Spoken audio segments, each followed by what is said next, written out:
नमस्कार मित्रांनो, आज आपण बघूया की आपण FTP सर्व्हर कसं क्रिएट करू शकतो विंडोज मशीन मध्ये। सर्वात पहिलं तर ओपन करा कंट्रोल पॅनल। इकडे सर्च केल्यावर तुम्ही बघू शकता कंट्रोल पॅनल ओपन करा। त्यानंतर सिंपली इथे बघा तुम्हाला दिसते प्रोग्राम्स, त्या प्रोग्राम्स वर क्लिक करा। त्यानंतर प्रोग्राम्स अँड फीचर्स आणि इकडे तुम्हाला लेफ्ट साइडला दिसेल turn Windows features on or of, याच्यावरती क्लिक करा आणि इकडे तुम्हाला सर्च करायचं आहे इंटरनेट इन्फॉर्मेशन सर्व्हिसेस। हे बघा हे दिसते इंटरनेट इन्फॉर्मेशन सर्व्हिसेस। याला ते प्लसच्या आयकॉन वर क्लिक केल्यानंतर इकडे तुम्हाला पण परत एकदा FTP सर्व्हरच्या पुढे जे प्लसचा आयकॉन आहे याच्यावरती क्लिक करा आणि इकडे तुम्हाला हे तीन ऑप्शन्स जे आहेत ते दिसतील, FTP सर्व्हर, FTP सर्व्हिस आणि FTP एक्सटेन्सिबिलिटी। ठीक आहे, तर ह्या तिघांवर पण टिक असला पाहिजे। तर सपोज असं अनचेक असेल तर ह्याला टिक राहू द्या। ठीक आहे, टिक करायला। आणि जर आधीपासून टिक असेल तुमच्या याच्यामध्ये तर काहीच करू नका, सिंपली ते ओके करा। ठीक आहे, ही स्टेप झाली। आता सेकंड स्टेप अशी आहे की या फाईल मॅनेजर मध्ये या आणि इकडे एक फोल्डर क्रिएट करा। ठीक आहे, आता मी काय करतो, एक नवीन फोल्डर क्रिएट करतो।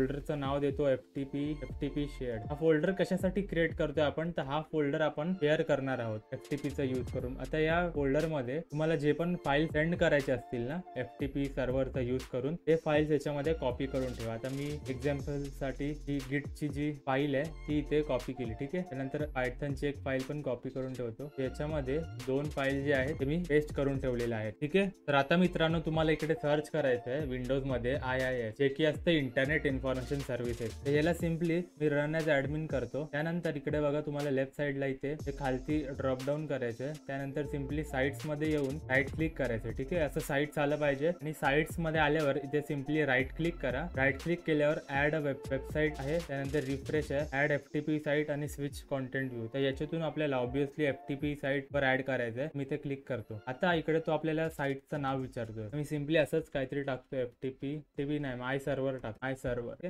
आता मित्रांनो इकडे तुम्हाला दिसतंय सेकंड ऑप्शन आहे कंटेंट डिरेक्टरी। तर इकडे तुम्हाला त्या डिरेक्टरीचा पाथ द्यायचा आहे त्याच्यामध्ये तुम्ही ते फाईल्स शेअर करण्यासाठी पेस्ट केले आहेत। आता इकडे तुम्ही बघू शकता मित्रांनो, आपण मगाशी एक फोल्डर क्रिएट केला होता ज्याचं नाव होतं FTP शेअर्ड। तर तो कशात फोल्डर क्रिएट केला होता, तर डाउनलोड्स मध्ये होता। हा बघा FTP शेअर्ड। तुम्ही पण जिकडे ज्या लोकेशन मध्ये तुम्ही तो फोल्डर क्रिएट केला असेल त्या फोल्डरचं लोकेशन याला असाइन करा। ठीक आहे, मी ओके करतो आणि आता बघू शकता तिकडे आपलं झालेलं आहे असाइन। ठीक आहे, सिंपली नेक्स्ट वर क्लिक करा आणि आता इकडे तुम्हाला दिसतं IP ऍड्रेस असाइन करायला सांगतोय। तर तुमचा PC किंवा तुमचा जो डेस्कटॉप आहे तो कुठल्या इंटरफेसला कनेक्ट आहे ते आधी तुम्हाला माहिती असलं पाहिजे। जसं फॉर एक्झाम्पल तुम्ही जर वायफायचा यूज करत असाल तर तुम्हाला CMD मध्ये जाऊन तो वाला IP ऍड्रेस जो आहे तो घ्यावा लागेल। तर मी तुम्हाला एक्सप्लेन करतो। आता परत पहिलं तर CMD ओपन करा। तर आता मित्रांनो बघा मी CMD ओपन केलंय, रन ॲज ॲडमिन केलंय। ठीक आहे, आता इथे कमांड एक सिंपली एंटर करा IP कॉन्फिग। ठीक आहे, सिंपल सी कमांड आहे IP कॉन्फिग। आता इकडे तुम्हाला दिसत असेल खूप सारी इंटरफेसेस आहेत।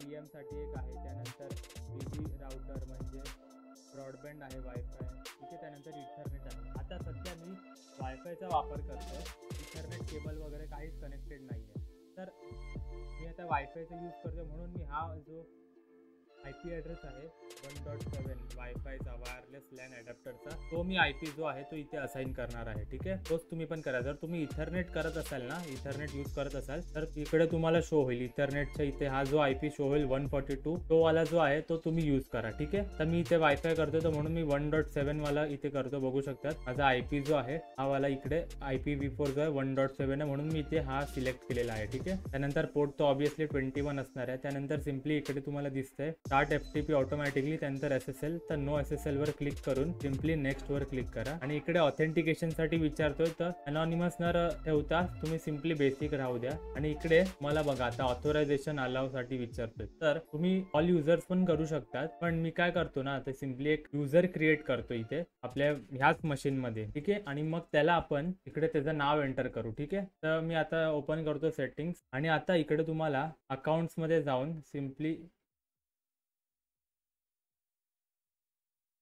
फॅमिली अँड अदर्स मध्ये जायचं आहे। ठीक आहे, बघा अकाउंट्स मध्ये येऊन तुम्हाला सिंपली फॅमिली अँड अदर्स मध्ये यायचं आहे। त्यानंतर इकडे तुम्हाला एक ऑप्शन दिसत असेल add someone else to this PC, तर याच्यावरती क्लिक करा आणि इकडे आता तो तुम्हाला हे लॉग इन साठी वगैरे विचारेल ईमेल पासवर्ड, तर मला हे नाही एंटर करायचंय सपोज करा। तर मी तुम्हाला एक अल्टरनेटिव्ह मेथड सांगतो। तर तुम्हाला काय करायचंय, सर्वात पहिलं तर हे कट करा आणि तुमचं जे पण नेटवर्क कनेक्टेड आहे ना इंटरनेट ते तुम्ही डिस्कनेक्ट करा। वायफाय वर असाल तर वायफाय डिस्कनेक्ट करून टाका, इथरनेट यूज करत असाल तर इथरनेट डिस्कनेक्ट डिस्कनेक्ट करून टाका. ठीक आहे, तर मी आता हे इथे डिस्कनेक्ट करतो माझं वायफाय. आता मी वायफाय बघा डिस्कनेक्ट केलेला आहे, इथे तुम्हाला दिसत असेल कनेक्टेड नाहीये. ठीक आहे, तर आता मी इथे करेन परत एकदा, तर बघा त्यांनी मला आता लॉग इन वगैरे काहीच विचारलं नाहीये. ठीक आहे, तर अशा प्रकारे तुम्ही एंटर करू शकता. तर मी इथे युजर 1 एंटर करतो, असंच सिम्पली एंटर करतो आणि पासवर्ड देतो 1 2 3. ठीक आहे, ते पण परत पासवर्ड देतो 1 2 3. बघू शकतो सिक्युरिटी क्वेश्चन इथे काही एंटर करा यार, फक्त 1 1 एंटर करतो. ठीक आहे, आता बघा हा आपल्याकडे युजर जो आहे तो ऍड झालेला आहे. आता परत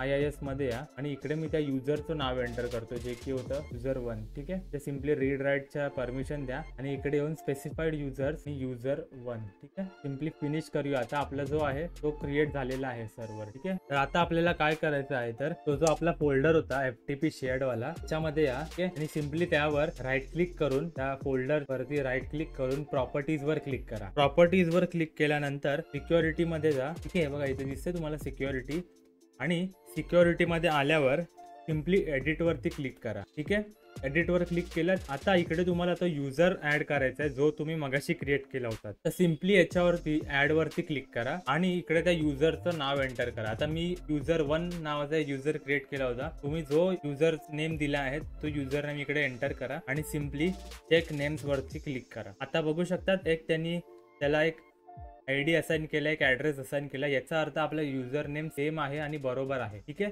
इकडे जर असा लॅपटॉप वगैरे असा काही ऍड्रेस जर तुम्हाला असाइन नाही झाला त्याचा म्हणजे तुम्ही काहीतरी गडबड केली आहे. ठीक आहे, चेक करा एकदा. त्यानंतर सिम्पली ओके आणि या युजर 1 ला सगळ्या परमिशन द्यायच्या आहेत तुम्हाला. ठीक आहे, सगळ्या परमिशन द्यायच्या आहेत. सिम्पली एवढं झालं. त्यानंतर अप्लाय ओके आणि इकडे पण ओके करा. आता आपला FTP सर्व्हर जो आहे तो सक्सेसफुली क्रिएट झालेला आहे. ठीक आहे, आता आपण मित्रांनो ऍक्सेस करूया FTP सर्व्हरला. तर FTP सर्व्हरला ऍक्सेस कसं करतात, तर सिम्पली इकडे तुम्ही क्लिक करा आणि तुम्ही इथे एंटर करा FTP:// आणि तो IP एंटर करा. तर माझ्या केसमध्ये IP आहे 1.7. जो IP मगाशी आपण असाइन केला होता आठवते तुम्हाला, तो IP इथे एंटर करा. ठीक आहे, मी तुम्हाला एकदा हवं तर CMD मध्ये एकदा एंटर करून दाखवतो कसं एंटर करायचं ते. बघा सिम्पली FTP:// आणि तुमचा IP इथे एंटर करा. ठीक आहे, तर इथपर्यंत तुमचं सेम असणार सगळ्यांचा. हा ID FTP जो आहे // हे सेम असणार आहे ऑब्विसली. आणि हा जो IP आहे तो हाच नका टाकू जो मी टाकलाय. ठीक आहे, तुम्हाला दिसणार नाही. मग जो तुमचा IP आहे तो इथे ऑब्विसली एंटर करा. ठीक आहे, तर हे अशा प्रकारे इथे एंटर करायचंय. तर मी काय करतो इथे हे एंटर करतो. आता बघू शकता इथे पेस्ट केलं, एंटर करतो. आता आपण बघू शकतात लॉग इन. ठीक आहे, आपल्याला जो सांगतोय तर आपण मगाशी काय एंटर केलं होतं, युजर नेम आणि पासवर्ड क्रिएट केला होता. आठवते मगाशी एक युजर क्रिएट केला होता. युजरचं नाव होतं युजर 1 आणि पासवर्ड आपण एंटर केला होता 1 2 3. तर जसं मी इथे लॉग इन करेन तसं आपला बघू शकतात ओपन झालेला आहे, जे फाईल आपण शेअर केली होती गिट. तर अशा प्रकारे मित्रांनो आपण FTP सर्व्हर जो आहे तो क्रिएट करू शकतो विंडोज मशीन मध्ये. ठीक आहे, तर होप करतो तुम्हाला व्हिडिओ समजला असेल आणि काही जर डाऊट असतील, काही समजलं नसेल तर मला सांगा तुम्ही, मी त्याला सॉल्व्ह करेन. ठीक आहे, बाकी व्हिडिओ बघण्यासाठी धन्यवाद.